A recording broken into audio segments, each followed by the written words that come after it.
Welcome back, Davis! If you've been following the chaos today, you know the servers went down for a massive emergency maintenance. The Aion 2 developers just held a live emergency broadcast on November 26th to address the exploits, the bugs, and the ban waves that everyone is talking about. Since the original stream was entirely in Korean, I've put together a full English translation to help the global community understand the situation and the developers' response. Before we start, I want to add a quick disclaimer. I am not a professional translator. While I have done my best to analyze the transcript line by line, there may be small inaccuracies or nuances lost in translation compared to an official statement.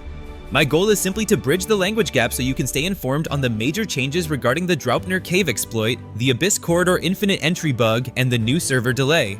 With that said, here is the English translation of the November 26th emergency developer update. Let's get into it. Hello everyone, we are back with another live broadcast for Aion. I am So In Seup, and I am Kim Namjoon in charge of development. Yes. The reason we suddenly turned on this broadcast today is that various issues occurred after the regular maintenance earlier today. We wanted to explain what specific issues arose and how we plan to address them one by one. First, the servers are currently down and you haven't been able to play for a long time. I want to apologize for that first. We apologize for not being able to provide a smooth service. The reason this broadcast and our announcements were delayed is that alongside the technical issues, there were many suspicions and rumors raised by the community. We conducted a full investigation into all of those suspicions. We will now inform you about them one by one.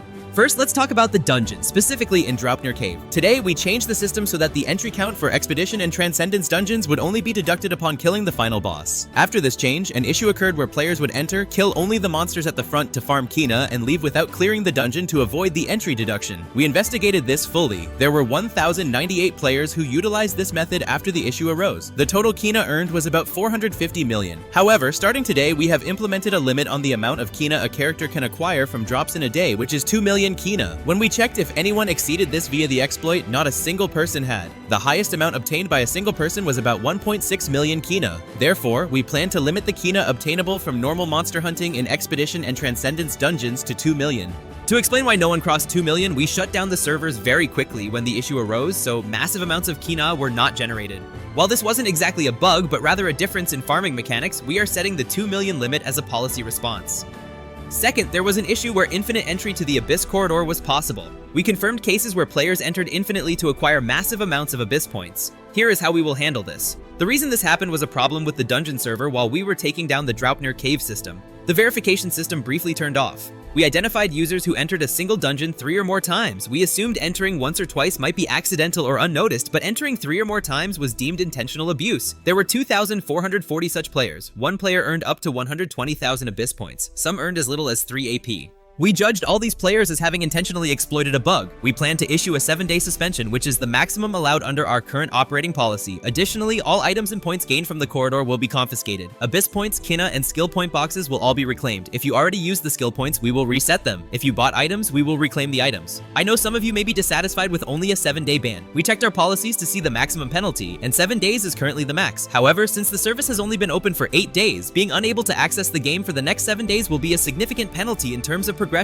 Among those banned, we confirmed there are rankers from the CL server. However, we are applying a zero tolerance policy. We will not look at levels or status. Anyone who entered 3 or more times and gained AP will be banned for 7 days. Do not worry about the reclamation. We will track and restore everything to its original state. Third, there was a case of abnormal asset movement via dungeon bidding. Since launch until today, there were 170 related cases. 12 cases involved moving currency to a different server, totaling 77 million Kinah. These users will be permanently banned. For transfers within the same server that were clearly not normal party play distribution, judged to be professional farming accounts, we identified 55 accounts. All 55 will be permanently banned. In total, 80 accounts are being permanently banned. This includes both the sender of the Kinah and the receiver. Both sides are at fault. We will also track and reclaim any assets that were moved further from these accounts. Fourth, regarding hacks. We saw videos circulating about hacks. We conducted a full code review and log check on all items. There were 2 cases, gathering hacks and attack speed hacks. For the gathering hack video where a player seems to gather everything in an area instantly, we check the distance to the resource and the PC status on the server side. Our logs show that in both Korea and Taiwan, there was not a single case of gathering completed in under 3 seconds. Basically, gathering takes a minimum of 3 seconds. The video is likely a result of tampering with the client packets to make it look like it's working, but the server didn't process it. We advise you not to buy these hacks. They are scams. It looks like it works on your screen, but the server rejects it. You will likely just lose your money or account information. Regarding the crafting bug rumor that canceling canceling crafting saves materials but keeps the item, our crafting system is deterministic. The moment you click start, the result is decided. The bar filling up is just a visual animation. This rumor is false. Regarding Silenthium, in the last broadcast, I misspoke and told people to sell Silenthium to shops for Kinah. However, an update today added a use for Silenthium in supply requests. This was a communication error on my part. To fix this, if you sold Silenthium based on my careless comment, we have added it to the general merchant so you can buy it back for 5,000 Kinah. You can buy up to 50 per week per character. I apologize for the operational immaturity.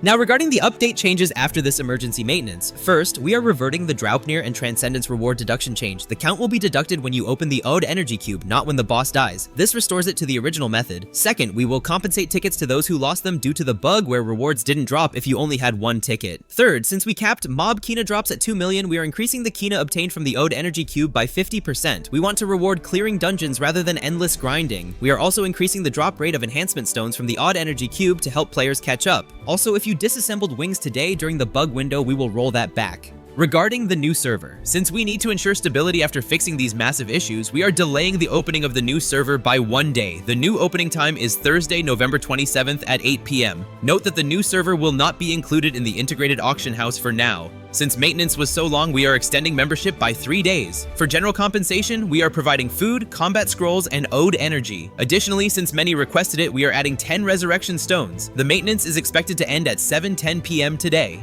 We have no excuses. We should have provided a smooth service, but we keep causing issues and inconvenience every day. We sincerely apologize. Regarding the questions in chat about Abyss points, yes, we are doing a full confiscation and 7-day bans for the abusers. We are reading your live comments. We cannot answer everything right now, but we are working fast to resolve these issues. We are sorry to those who waited all day. We will work harder to provide a better service. Thank you for watching.